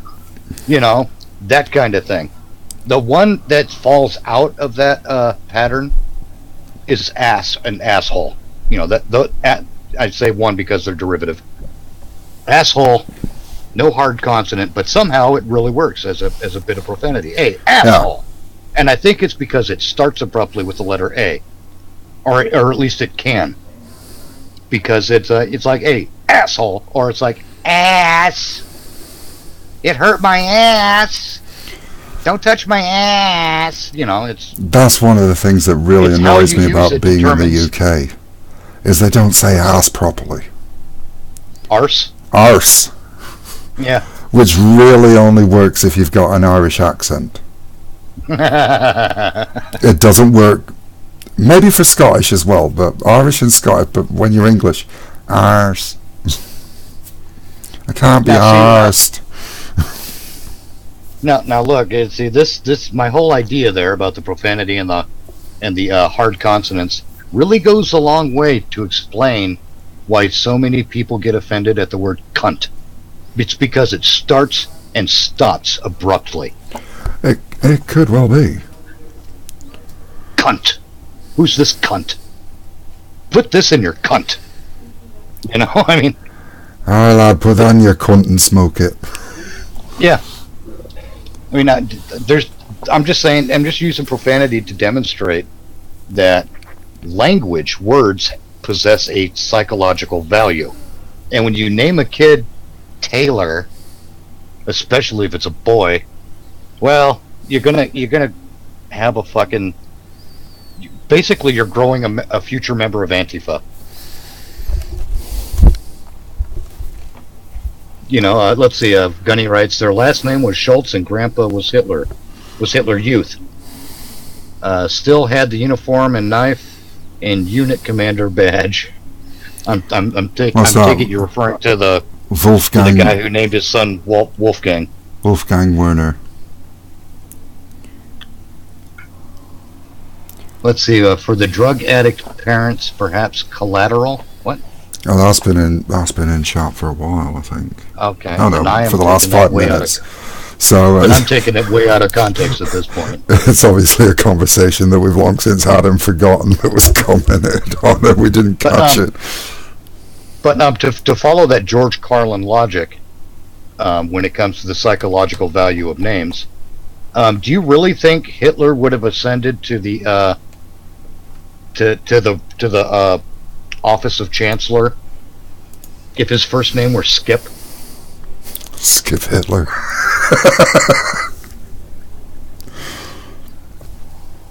I'm seriously, a guy named Skip would not ascend to that office at that time in history. Yeah, but Adolf has it starts soft, and then it's a sharp slope downwards after. Yes. So it's friendly but commanding. Yes, and Hitler kind of has that same value, doesn't it? It kind of does. I mean, there's like a weird consistency to it. So maybe that weird consistency had a psychological effect on the people who saw who was running for office. Figure, hey, consistent, maybe we got something here. The psychological effects tend to be a bit subtle, obviously, but over time, their effect can escalate. Oh yeah. Evil Gunny writes Greg Hitler. It doesn't work. Eddie Hitler. Yeah. Bob Hitler. Bob Hitler, it's like, oh, the Hitlers moved in next door. Philip Hitler. Yeah. None of them work. Adolf works. It's a weird thing, But maybe it works because it's a name we know. Yeah. I mean, I was about to say, Hitler really changed the face of naming conventions worldwide. I mean, and mustache styles. Yeah. Because you don't often see people with that mustache style, do you? Not anymore. Not since Hitler. Biff Hitler, Cody Hitler. These guys would never ascend to the chancellery. Oh god, this is really difficult now because I've got a friend of mine who is listening to our live stream and isn't talking in the YouTube chat. Instead, they're talking to me on Kick. And saying Adolf means wolf, doesn't it? Does anybody know what Adolf actually means? Wolfie? Wolfie, can you answer this one? Wolfie Hitler.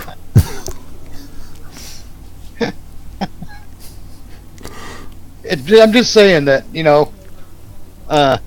Billy Bob Hitler would never have been a thing. Ethel Sue Bob Hitler. Yeah. Bob Hitler. They've actually brought up a really interesting point here. John Wayne would still be an American actor named Marion. Yeah, possibly. Elton John, Reginald Dwight. Yeah, why do you think some people change their names? Why do you think some people have a stage name? Why do you think I call myself Mitch the Ripper and not Mitch McGillicuddy? Because that's a mouthful. Well, yeah. Well, McGillicuddy's not my last name either. But there's a reason I don't use Mitch McGillicuddy. It's I want this persona to means noble wolf. Wolfie looked it up. Talcum X has a Hitler stash and is always talking. What? Oh, you're talking about Sean King. Sean King. God. What another fucking...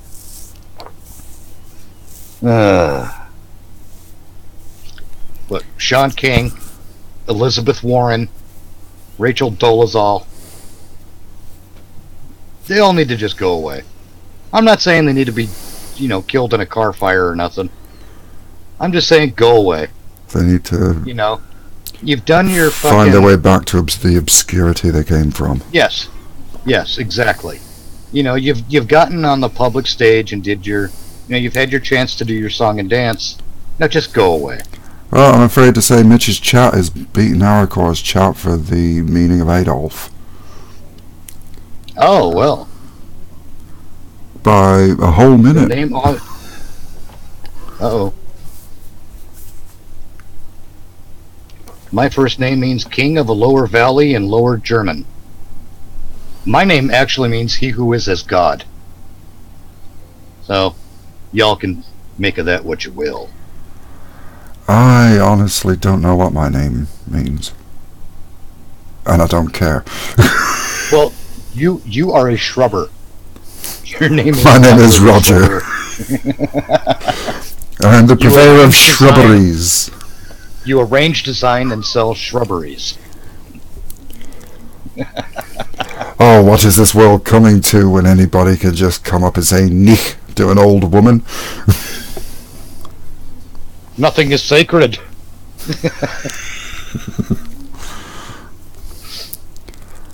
Are you saying "nicht" to that old woman? Yes.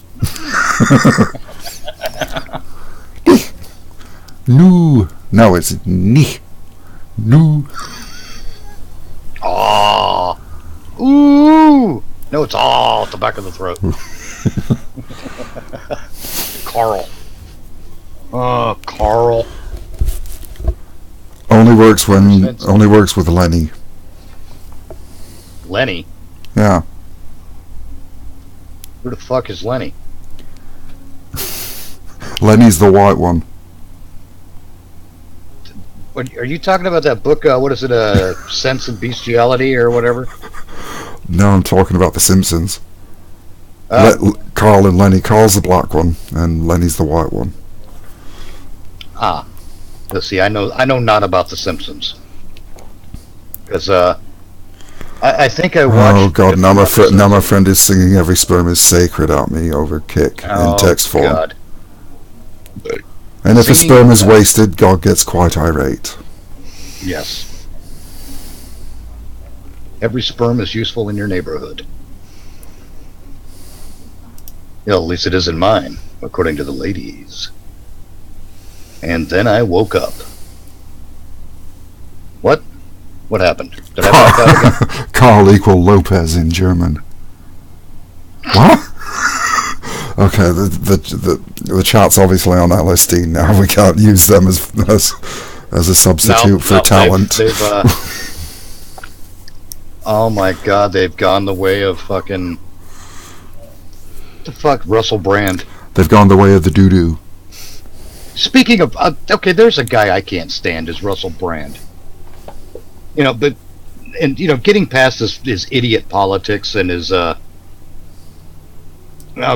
thing that kills me about Russell Brand, I was just watching an episode of QI, and for the first time I had to say, nope, fuck this show. Because Russell Brand was on it.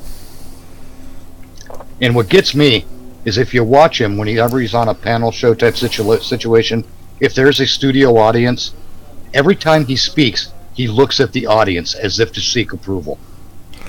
Yeah, Russell Brand is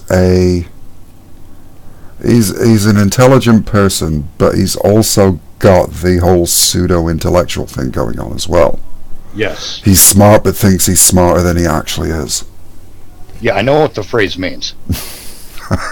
I'm not Atlas. I'm not Atlas. Don't make me go there again by accident. No, but Russell Brand legitimately is well-read and quite intelligent. But he's also got that politician vibe, where if he plays to the audience, he feels like he can get them on his side, and he seems to do that, especially when he's bullshitting.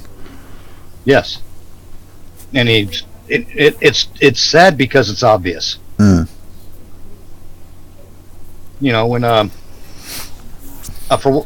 let's see, on this episode of QI, he was sitting right next to Sandy Toksvig, who is further away from the audience than he is by probably a foot. You know, that's just the way the table is set up. Yeah. And when he was talking to her, he immediately turned to look at the audience while speaking to her. It's like, you disrespectful shit. That is just plain rude. Yes, exactly. It really speaks to many aspects of that man's personality. He's a cunt. Hard beginning, hard ending. Very abrupt, he's a cunt. Yeah, and judging by that hairstyle, he needs a trim. Yeah. Waxing. He's a 70s cunt. He's a 70s porn cunt. Complete with mustache. As Waffle, Jesus Christ, Gunny puts it quite well. Brand is a soy boy twat waffle. I have to agree. That just made me think of something. Well, the previous thing that we said just made me think of something else. I finally understood why the fashion came around for women to wax themselves down below. Oh, really? Well, if you think about it from the woman's point of view, any guy that goes down on them ends up looking like Cheech Marin.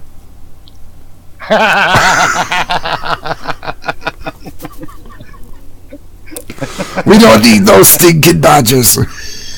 Oh my god. Oh, that's an image that's never going away.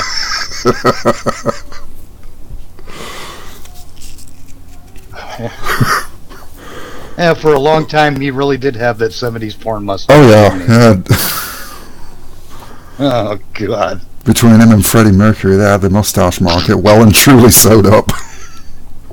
Oh, you prick. Right in the middle of a face full of coffee. Holy shit, I'm lucky I haven't died. I'm lucky I'm still in my chair. Yeah, really, they did. Just it, there are some guys who even today could absolutely pull off the 70s porn mustache. One of them is dead. Freddie Mercury. Oh, God. I'll tell you what, I saw a picture recently of Cheech Marin with no mustache, and oh my god, he looks weird. It takes you a minute, doesn't it? Yeah, that's Cheech Marin? No, well, it might be. It'd be like seeing Tommy Chong without a beard. Yeah. I can't even imagine that. I don't want to imagine that. Now I've got to Google it. I'm afraid that his beard is like covering up the secrets of the universe, and once I see him without it, the universe could implode. Wait, you're actually looking it up, aren't you? Yeah, I've got the Google foo going on. Oh no. Images. Let's see how many pages I have to go before I find one without a beard. Beard. Why don't you just put in Tommy Chong beardless? That would make sense, wouldn't it? Well, and to my friend on Kick, no, we are not in the same room. I'm in the UK and Mitch is in the US. That's right. Let's see.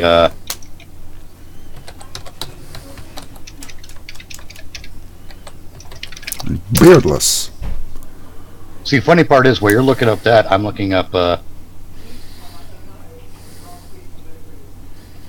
oh, damn. I put in beardless. Price of Bitcoin went down again.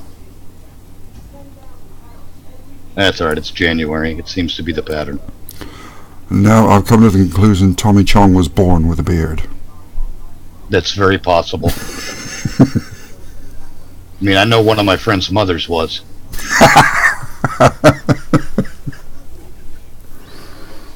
Didn't do his sisters any favors either.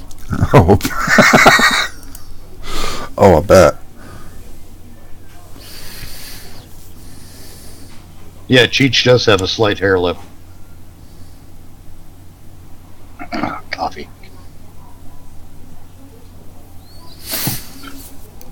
Well, we've got maybe about 15 minutes before we got to wrap it up, because unfortunately I now have not got the ability to rant on forever, as I did previously, for the time being at least. Well, let's shoot for a 2-hour elapsed time. I don't even know what we're on at the moment. Right now we're on 1 hour 50. I got 1:51 and 20 seconds. Oh, I started you off a couple of seconds before me. Yeah, you've got 20 seconds on me, so I've just hit 1:51. Dun dun dun. No, we know Cheech is not Tommy Chong. Gunny, what? Cheech Marin and Tommy Chong. We established this right when the joke was told. What happened? I don't know what happened. I think I got lost. Obviously, he's smoking some good shit. God, hopefully. I wish I could. Yeah, I do too. You know, I wonder if access to good weed would make me piss less, or make me smoke less tobacco. Well, it certainly makes me smoke less tobacco, and I don't know about pissing less because I just giggle myself into a puddle. Oh, that's true. It may make me smoke more weed if I decide I like it. You know. I've tend to find that I'll sort of like make one smoke, and I'll have that, and then I'll smoke less tobacco. That's interesting. Because if I make it long enough, I'll smoke it in 3 or 4 sections. So whenever I want to smoke, I'll just have a couple of hits and let it go back out, and I'll be fine. I won't even think about it. Whereas alcohol, when I drink that, I tend to want to do nothing but smoke. Yeah, there's something about having a drink that has always left me in a position where it's like, God damn it, where's my cigarette? Yeah. I just lit it half an hour ago. Where's it gone? And that, I don't know whether it's a psychological thing, whether it's a chemical thing. You know, like alcohol and tobacco are sort of natural partners or something like that. Like chocolate and ice cream, chocolate and peanut butter. or what, but it seems like the fact that people can't actually have a smoke with a drink, because everywhere is non-smoking now in the UK, has totally killed off the pub trade. Yep.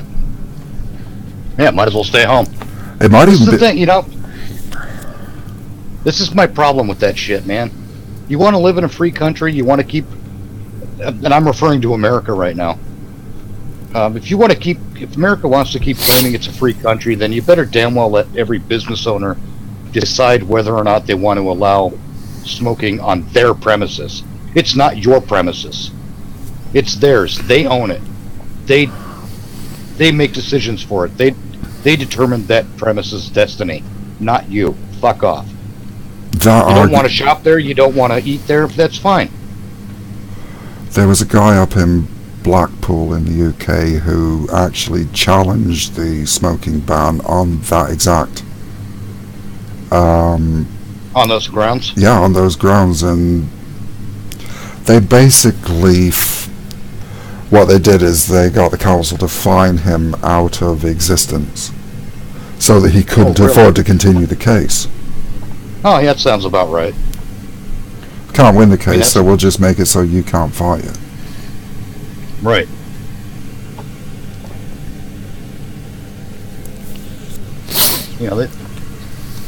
That's why I better pray that I never find myself having more money than I care to do with, 'cause fucking, I will fight some shit. Because, I mean... If I can afford it, I will fucking... I mean, if I wind up sitting on $70 trillion, you're goddamn right I'm going to fight some of those laws. I mean, that smoking ban is perhaps the stupidest law that has ever hit any country. Because if you think about it, you ban smoking in public places. Yeah, I can understand, like, shopping malls and stuff like that, but when you're doing bars and clubs and pubs, you're basically making it so people don't want to go out to the pubs. People aren't going out to the pubs. It means that the landlord is unable to hire as many staff as he used to be able to, because there's not enough custom. He's selling less beer, so there's less beer being sold by the brewery, which of course beer is being taxed by the government. The government can't tax the tobacco nearly as highly because they're not selling as much. Well, they're still selling the same amount, but they're not getting it on the beer. And the whole trickle down is just costing jobs, and it's costing freedoms. Well, it actually, there's one case where the smoking ban is costing people their health. And that's on airplanes. Oh yeah, when people were allowed to smoke on airplanes, they actually filtered the air better in them. Right. Now they filter the air about 1/3 as much as they really should. Yeah. Whereas before, when there was smoking on the planes, the air exchange was extreme, and everyone had good air to breathe. Yeah. Not now. Now you're stuck basically breathing everyone else's swill. And all of the microbes and germs and everything else that's in there. I mean, I flew over you get one sick kid on that plane, everyone's infected. Yeah. I flew over because to Florida and came off of the plane with an illness. I flew back from Florida and exactly the same thing, because the air was just not being filtered. Right. Smoking on aircraft, on airliners, meant that you would be healthier if you flew. Ironically, because of how regularly they filtered the air. Yeah.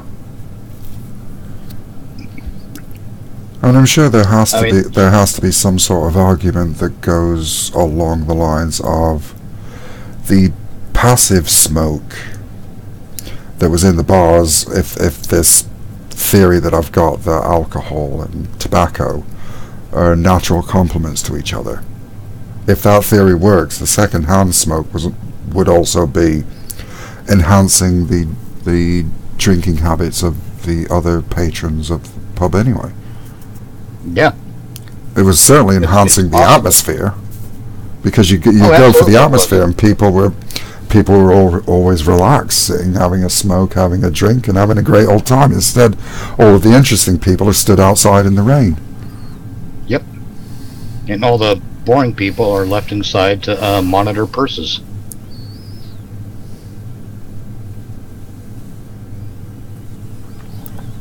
Breathing in dune coon dust. Okay, that's an interesting... What the... Ah, gotcha. Is that an Iraq joke? I think so. But it's sad, It's I'm just gonna mumble here for a minute. Glurgle, mumble, gurgle. It's insane, We've already pretty much established in the West that a free society is the way to go. It's what got us to where we are now. It's what's given us things like the internet and nuclear power and strong military forces, healthy people. Get the fuck out of our way. Let us be free. We don't need you inhibiting our progress. Yeah, Gunny points this out, and he's quite right to do so.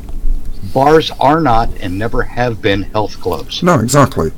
The whole argument that they had for banning smoking in the bars is, well, the bar staff don't want to be getting sick from second-hand smoke. Well, they can get another fucking job. Pretty much, yeah. Or you know what? you know what? Let's have some freedom, and they can go get a job in a pub where smoking isn't allowed because that's what the owner of that pub wants. Yeah, exactly. There you go. I'll tell you what, even if the beer was like 50 cents or 50 pence more expensive, I would go to the bar that lets me smoke and pay 50 cents a beer more. Yeah. Than go to the one that. Honestly, the secondhand smoke scare is just that. Oh yeah. There's actually the data says something that the marketing does not want to admit to. Just look up the EPA report on secondhand smoke and go through the body of the report. Do not bother with the synopsis at the end, because the synopsis at the end indicates something different than the body of the report. It was either the EPA. It was either the EPA or the CDC. I don't remember which. But I read the body of the report, and it indicates a less than 1% chance that someone exposed to secondhand smoke will experience detrimental health effects. And on that note, we have hit the 2-hour mark, so kids, you've got your homework until next time we meet. Go and read up about secondhand smoke, and then when we're back next time, you can educate us both. Because by that time, we will have forgotten. Oh yes, most definitely. And speaking of secondhand smoke, screw that shit. I'm going to log this stream off, and then I'm going to go and get myself some first-hand smoke. I'm tired of third-hand smoke. Third-hand? Third-hand smoke is all those assholes complaining about second-hand smoke. Oh, I thought that was the natural product of blowing smoke up your ass. Eventually it has to come back out. Well, you say potato, I say potato. Well, let's call the whole thing off. You got it. So, we will catch you next time on Lopez and Moosecow, or Mopeds and Loose Cow, or I don't know. I'm going. Bye. See ya.